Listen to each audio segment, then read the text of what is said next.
नमस्कार दोस्तों, मैं अनिल कुशवाहा आज आपके लिए पुनः लेकर आए हैं जो हमारा चर्चा का विषय है।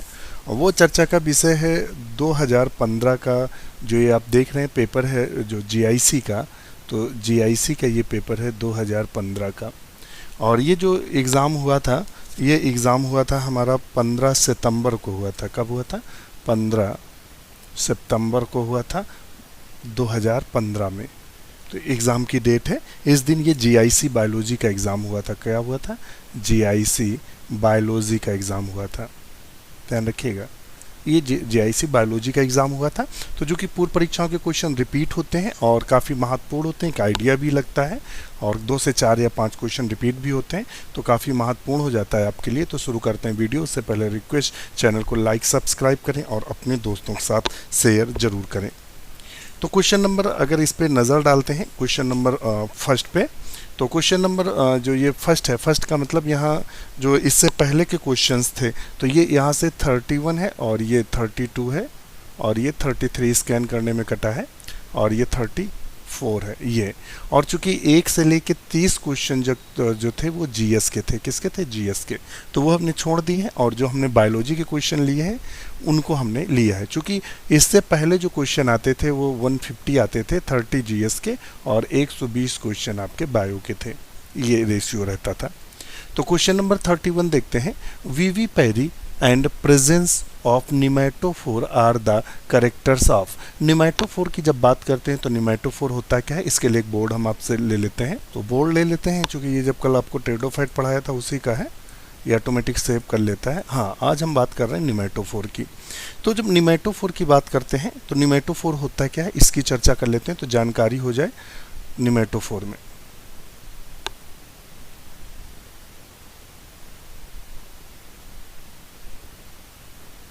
निमेटोफोर क्या होता है? तो जो हैलोफाइट्स प्लांट्स होते हैं, क्या होते हैं? हैलोफाइट्स जो प्लांट होते हैं, हैलोफाइट्स का मतलब होता है जो साल्टी, ध्यान रखिएगा, कहाँ उगते हैं? साल्टी जगह पर उगते हैं, अर्थात जो मैरीन होते हैं।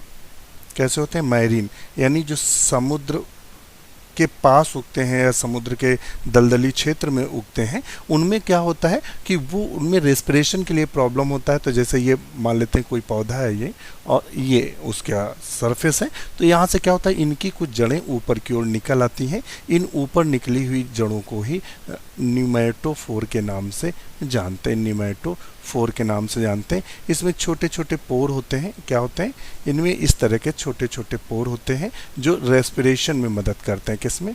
रेस्पिरेशन में इनको मदद करते हैं या श्वसन में मदद करते हैं। तो ये हेलोफाइट प्लांट्स होते हैं जो प्रायः हाई साल्टी, ध्यान रखिएगा, हाई साल्टी जगह उगते हैं जहां नमक की मात्रा ज़्यादा होती है। तो उनको क्या, और वीवी पैरी क्यों होते हैं? वीवी पैरी के भी बारे में जान लेते हैं। वीवी पैरी, वीवी पैरी का मतलब क्या होता है? इनमें जो सीड का जर्मिनेशन होता है, सीड का जो जर्मिनेशन होता है, सीड जर्मिनेशन का मतलब होता है अंकुरण, अंकुरण। तो जो इनमें बीजों का अंकुरण होता है, तो मान लेते हैं ये फल है, फल के अंदर मान लेते हैं बीज है, ये फल के अंदर ही बीज अंकुरित हो जाता है, यानी इसमें छोटा सा स्टेम और रूट्स निकल आती हैं। क्योंकि ये जब पौधे से अगर फल टूटेगा तो वो कहाँ गिरेगा? तो सिंपल सी बात है, अगर समुद्र का पौधा है तो समुद्र के पानी में गिरेगा। तो वो क्या होगा? समुद्र इसको उगने नहीं देगा, तो ये पहले से ही अंकुरित हो जाते हैं, जिससे उसको सर्वाइव कम करना पड़े और बहता हुआ जहाँ जाए वहाँ वो आराम से पहले से अंकुरित होता है तो वृद्धि कर सके। तो ये कंडीशन देखने को मिलती है हाइलोफाइट्स में। तो यहाँ हम टिक जो लगा लेंगे, तो वो टिक लगाएंगे हम, किसको लगा लेंगे? हेलोफाइट्स को। तो हमने लगा लिया हेलोफाइट्स, ये टिक कर लिया। नेक्स्ट क्वेश्चन है, which family rauwolfia serpentine belong to the. Rauwolfia serpentina को हिंदी में क्या बोलते हैं? तो जब रोल्फिया सर्पेंटाइना की बात होती है, ध्यान रखिएगा, किसकी बात कर रहे हैं? रोल्फिया सर्पेंटाइना की। तो रोल्फिया सर्पेंटाइना को कहते क्या है? तो इसको अश्वगंधा, सर्पगंधा के नाम से जानते हैं। ध्यान रखिएगा, अश्व और सर्प में कंफ्यूज ना हो जाना। जो रोल्फिया सर्पेंटाइना है,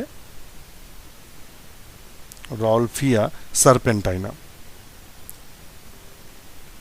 ये रॉल्फिया सर्पेंटाइना ओ बना होगा। रॉल्फिया सर्पेंटाइना जो है इसे हम सर्पगंधा बोलते हैं। क्या बोलते हैं? सर्पगंधा के नाम से जानते हैं। एक होता है विथोनिया, विथोनिया सोमनीफेरा, सोमनीफेरा, जिसे हम अश्वगंधा के नाम से जानते हैं। अश्वगंधा के नाम से जानते हैं। ये किसका है? सोलेनेसी का सदस्य है। सोलेनेसी का सदस्य है। ये किसका सदस्य है? तो एपोसाइनेसी का है। एपोसाइनेसी का सदस्य है। तो देख लेते हैं। अच्छा, ये रॉल्फिया सर्पेंटाइना जो है ये कहाँ यूज होता है? रॉल्फिया सर्पेंटाइना तो ये प्रायः हाइपरटेंशन में यूज करते हैं। हाइपरटेंशन में यूज करते हैं, यानी हाई जो बीपी होती है, हाई ब्लड प्रेशर में इसका प्रयोग यूज करते हैं। बकाया इसका अनिद्रा रोग में, अनिद्रा, अनिद्रा का मतलब होता है जब नींद का ना आना, तब भी इसका प्रयोग किया जाता है। तो इसके लिए हम क्या लगाएंगे? ठीक, तो इसके लगाएंगे एपोसाइनेसी। और सोलेनेसी में भी क्या बताया था? विथानिया सोमनीफेरा बताया था। क्या बताया था? विथानिया सोमनीफेरा बताया था। नेक्स्ट क्वेश्चन देख लेते हैं। नया क्वेश्चन क्या कह रहा है? नेक्स्ट क्वेश्चन कह रहा है which of the following represent the antigen binding region of immunoglobulin. उसमें इसने दिया हुआ है कि वो कौन से रीजन्स हैं जो बाइंडिंग काम करते हैं इम्यूनोग्लोबुलिन में, अर्थात जो हमारे जो एंटीबॉडीज़ होते हैं उसकी बात कर रहा है ये। ध्यान रखिएगा, जो इम्यूनोग्लोबुलिन कहता है represent the antigen binding region of immunoglobulin, तो ये कौन से रीजन हमें वहाँ देखने को मिलते हैं। तो क्वेश्चन नंबर जो 33 है उसका हम आंसर क्या करेंगे? तो उसका आंसर करेंगे ये VH और V1। क्या करेंगे? VH और V1। ये VH लिखा हुआ है, VH and V1। Next question की तरफ चलते हैं। नेक्स्ट क्वेश्चन क्या कह रहा है? The sex linked gene in man is represented by. Sex जो लिंक्ड जीन होते हैं मैन में वो किसके द्वारा रिप्रेजेंट होते हैं? तो बताइएगा किसके द्वारा सेक्स लिंक्ड जो जीन होते हैं man represented by? Haemoglobin gene, colour blindness gene, I colour gene और साइटोक्रोम जीन। तो वो क्या होते हैं? कलर ब्लाइंडनेस किसके द्वारा रिप्रेजेंट होते हैं? कलर ब्लाइंड, जिसे प्रायः हीमोफीलिया के नाम से, हीमोफीलिया के नाम से जानते हैं। या सॉरी, हीमोफीलिया नहीं जानते हैं। हीमोफीलिया हम आपको ब्लड क्लॉटिंग में लेके चले गए। इसको कलर ब्लाइंडनेस के ही नाम से जानते हैं, जिसमें क्या होता है? दो रंग, रेड और ग्रीन, दो रंग नहीं पहचान पाता है। इसका जो रोगी होता है वो लाल और हरे रंग को पहचान नहीं कर पाता स्पष्ट। तो इस प्रकार के जो रोगी होते हैं उन्हें कलर ब्लाइंडनेस के नाम से जानते हैं। वो ध्यान रखिएगा दो। और जो चूँकि हीमोफीलिया जो मैं बोल गया था ये भी सेक्स लिंक्ड जीन है। ध्यान रखिएगा ये भी क्या है? सेक्स लिंक्ड जीन है। तो इसको भी अगर ये ऑप्शन में होता तो इसको टिक कर लेते। तो हीमोफीलिया के बारे में भी जानकारी दे दें। इसमें क्या होता है कि ब्लड क्लॉटिंग नहीं होती, चोट लग जाता है तो रक्त लगातार बहता रहता है और ब्लड क्लॉटिंग ना होने के कारण रोगी की मृत्यु हो जाती है। तो ध्यान रखिएगा, वो दिमाग में वही था सेक्स लिंक। तो ए भी है और ओ भी है, ऑप्शन में दे दें। फिर आता है down syndrome is caused by. Down syndrome caused होता है या जो होता है वो किसके कारण डाउन सिंड्रोम होता है? तो डाउन सिंड्रोम जो कॉज्ड होता है तो ट्राइसोमी ऑफ ऑटोसोम्स, 21वां जो क्रोमोसोम्स होता है उसकी ट्राइसोमी से होता है। देखिए कुछ शब्द आप देखिएगा, एक आता है ट्राइसोमी और एक आता है टेट्रासोमी, एक आता है मोनोसोमी। क्वेश्चन जो बनते हैं, एक आता है नलीसोमी। अंतर क्या है? तो इनके अगर अंतर देखेंगे तो इनमें अंतर क्या है? ट्राइसोमी का मतलब होता है 2n+1, एक क्रोमोसोम की मात्रा इसमें बढ़ जाती है। टेट्रासोमी का मतलब होता है इसमें 2 क्रोमोसोम की मात्रा बढ़ जाती है। मोनोसोमी का मतलब होता है इसमें एक क्रोमोसोम कम हो जाता है। नलीसोमी का मतलब होता है इसमें 2 क्रोमोसोम कम हो जाते हैं।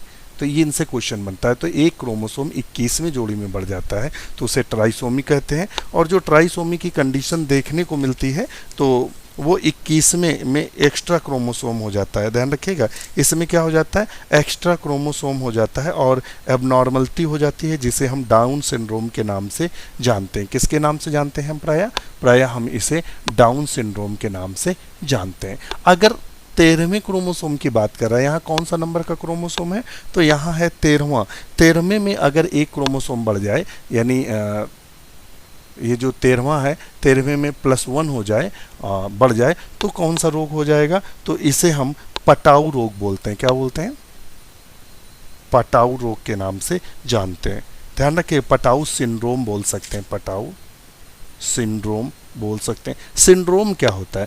रोगों के समूह को जब हम आइडेंटिफाई ना कर पाए कि इसको कौन कौन से रोग हैं, तो उसे हम प्रायः सिंड्रोम के नाम से जानते हैं। इसकी जो खोज की थी वो पटाऊ ने की थी।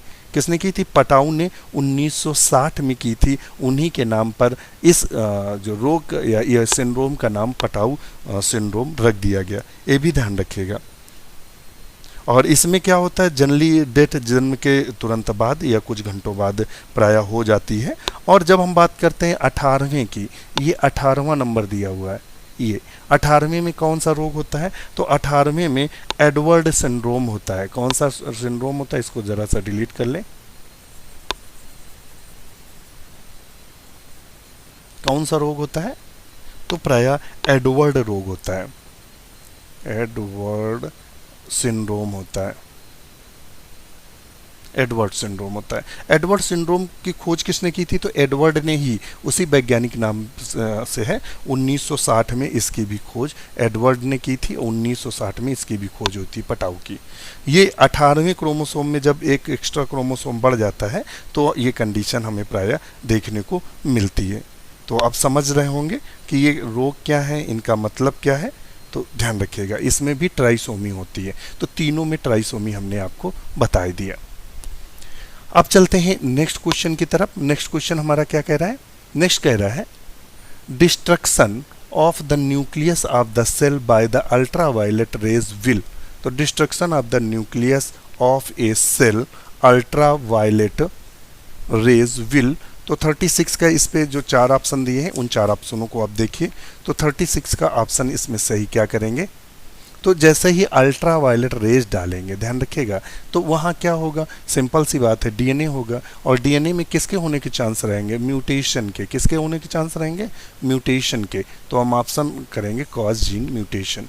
संभावना हो सकती है जीन म्यूटेशन की। नेक्स्ट क्वेश्चन देख लेते हैं। पेरीस्पर्म इन सीड डेवलप फ्रॉम। पेरीस्पर्म प्रायः बीज में किससे विकसित होता है? तो पेरीस्पर्म जो विकसित होता है वो हरदम न्यूसिलस से विकसित होता है। किससे विकसित होता है? न्यूसिलस से विकसित होता है। न्यूसिलस संरचना पाया कहाँ जाता है? तो जब आप ओव्यूल की संरचना देखते हैं, किसकी देखते हैं? ओव्यूल की संरचना देखते हैं। बोर्ड पे चलते हैं। तो ओव्यूल प्रायः आप ऐसे बनाते हैं ना, ये इस तरीके से ओव्यूल बनाते हैं। ये और ये हम लोग गए, ये किए और ये गए। ये इसके इंटुगमेंट है और ये भी इसका इंटुगमेंट है। और ये इसका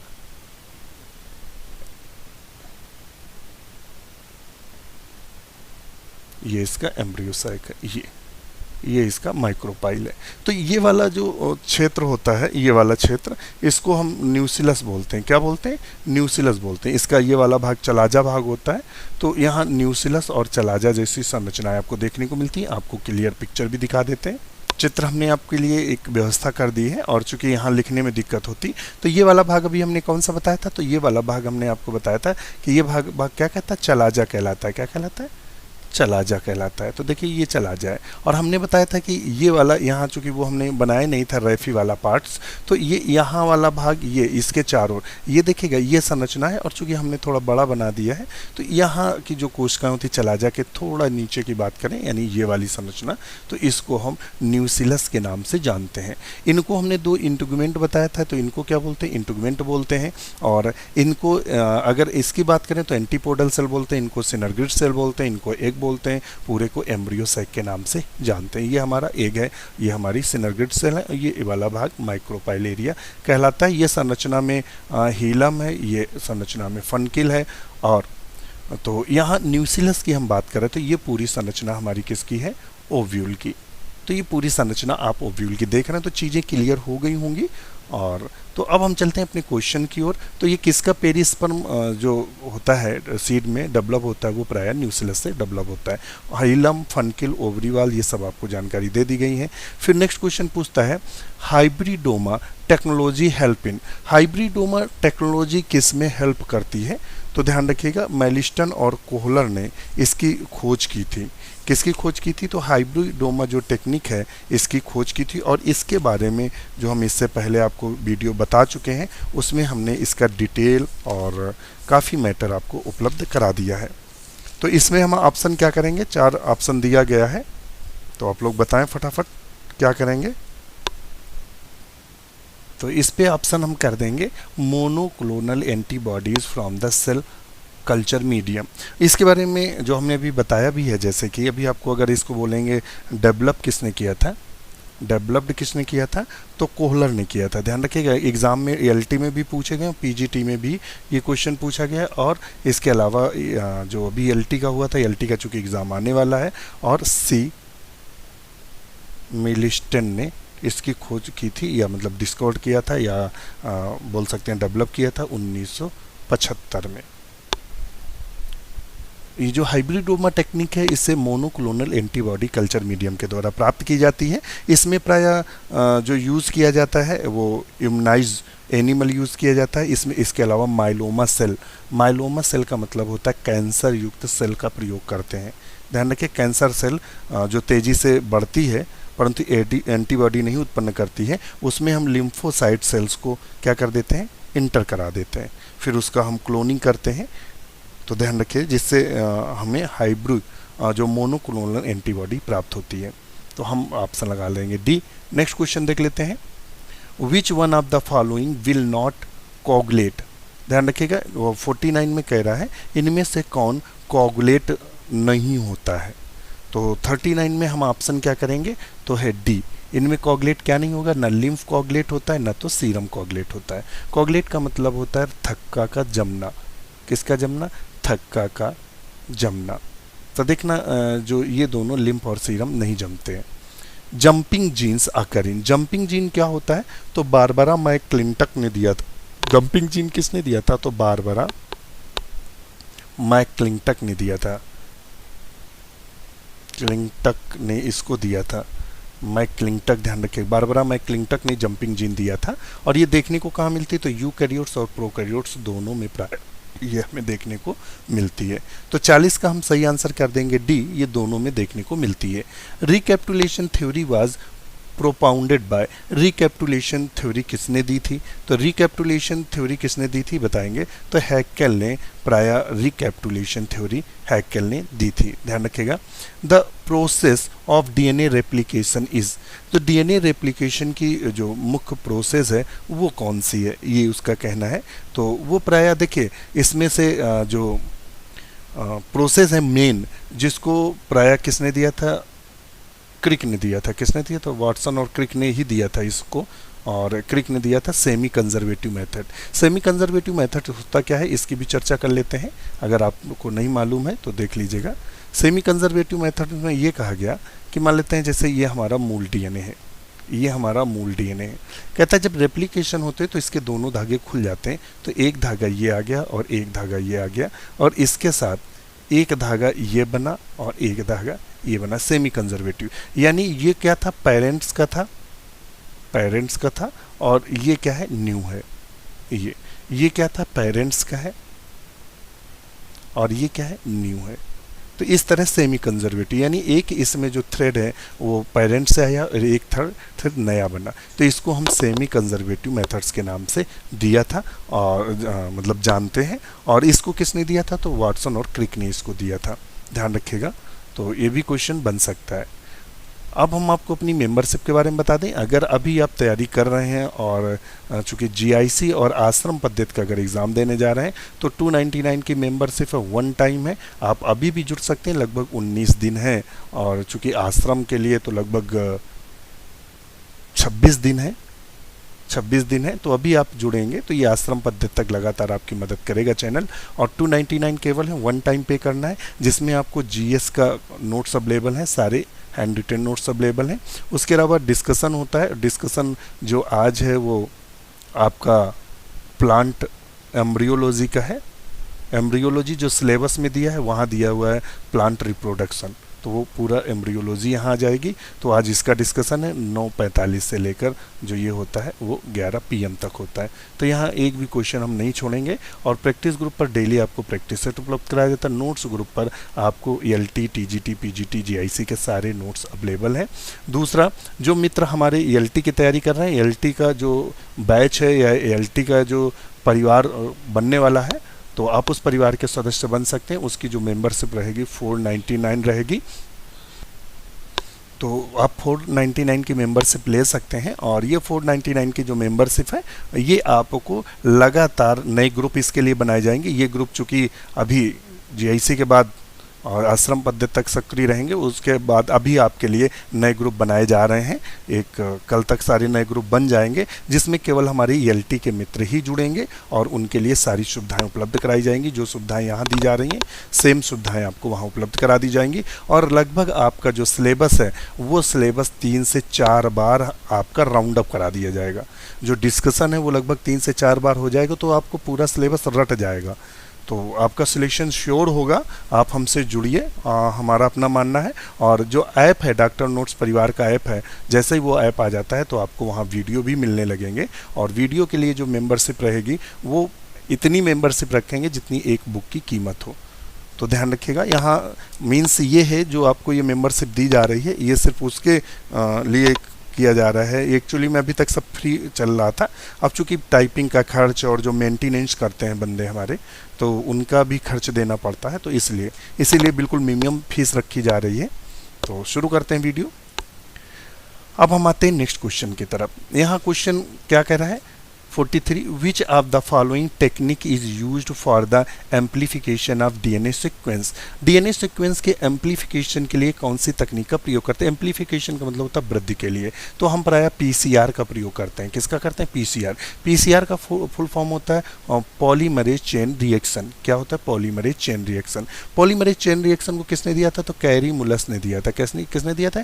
कैरी मुलस ने दिया था। ये क्वेश्चन ELT में भी बना है, ये PCS में भी क्वेश्चन बना है, और ये GIC में, चूंकि ये GIC 2015 का क्वेश्चन सॉल्व करा रहे हैं, तो देखिए 2015 में बना था, सेम क्वेश्चन किस में बना था? ELT 2018 में, और यही सेम क्वेश्चन आपके 2021 में बनने के प्रबल चांस हैं।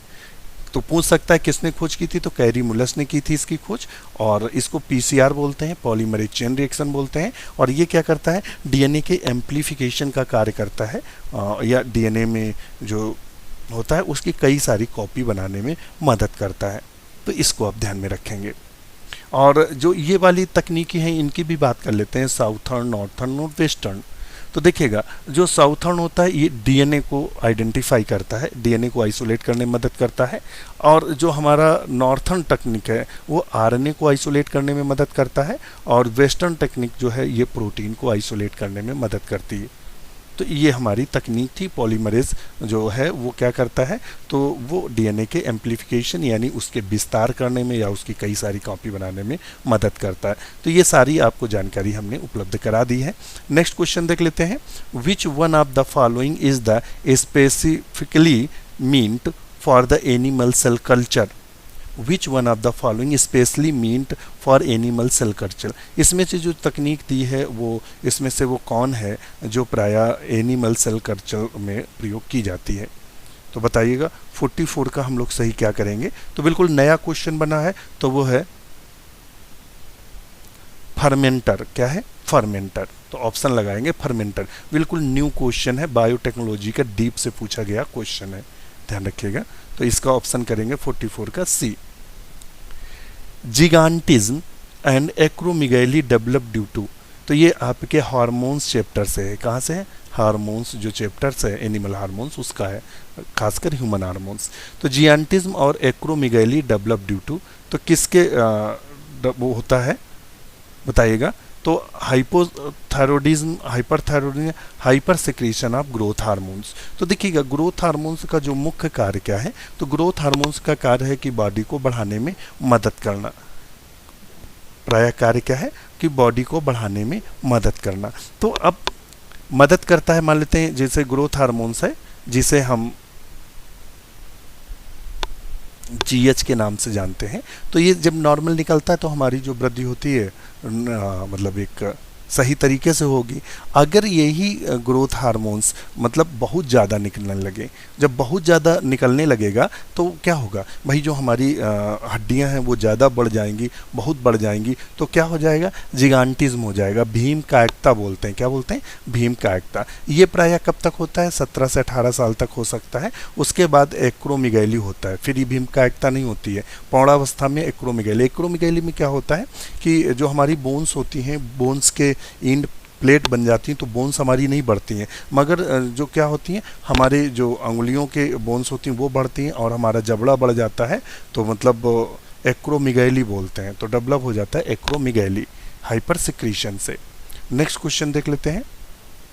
The process photosynthesis is most active in, प्रायः जो प्रकाश संश्लेषण होता है प्रायः किस में सबसे ज़्यादा एक्टिव होता है। तो जब हम बात करते हैं कि किस प्रकाश में सबसे ज़्यादा एक्टिव होगा, तो रेड लाइट में सबसे ज़्यादा एक्टिव होता है। उसके बाद किस लाइट में एक्टिव होता है, ब्लू लाइट में। फिर उसके बाद ग्रीन लाइट में, यानी ग्रीन लाइट में सबसे कम। सबसे ज़्यादा कहाँ होगा, रेड। पहले नंबर पे ये, दूसरे नंबर पे ये, तीसरे नंबर पे ये क्रम है, तो हम ऑप्शन लगा देंगे इसका, red light. Peroxisome are the associated with, peroxisome किससे संबंधित है, तो पेरोक्सीसोम प्रायः फोटो रेस्पिरेशन से संबंधित है। फोटो रेस्पिरेशन में तीन ऑर्गेनल्स भाग लेते हैं। एक लेता है माइटोकॉन्ड्रिया, और माइटोकॉन्ड्रिया, दूसरा लेता है पेरोक्सीसोम, तीसरा लेता है क्लोरोप्लास्ट। ये तीन अंग प्रायः यहाँ भाग लेते हैं, कोशिकांग। तो इसको आप ध्यान में रखिएगा। नेक्स्ट क्वेश्चन देख लेते हैं। In pig a molecule of oxygen goes from the mother to foetus through how many layers of foetal placenta, बताइएगा। बहुत अच्छा क्वेश्चन है। In the pig molecule of the oxygen goes from the mother to the foetus through how many layers of the foetal placenta.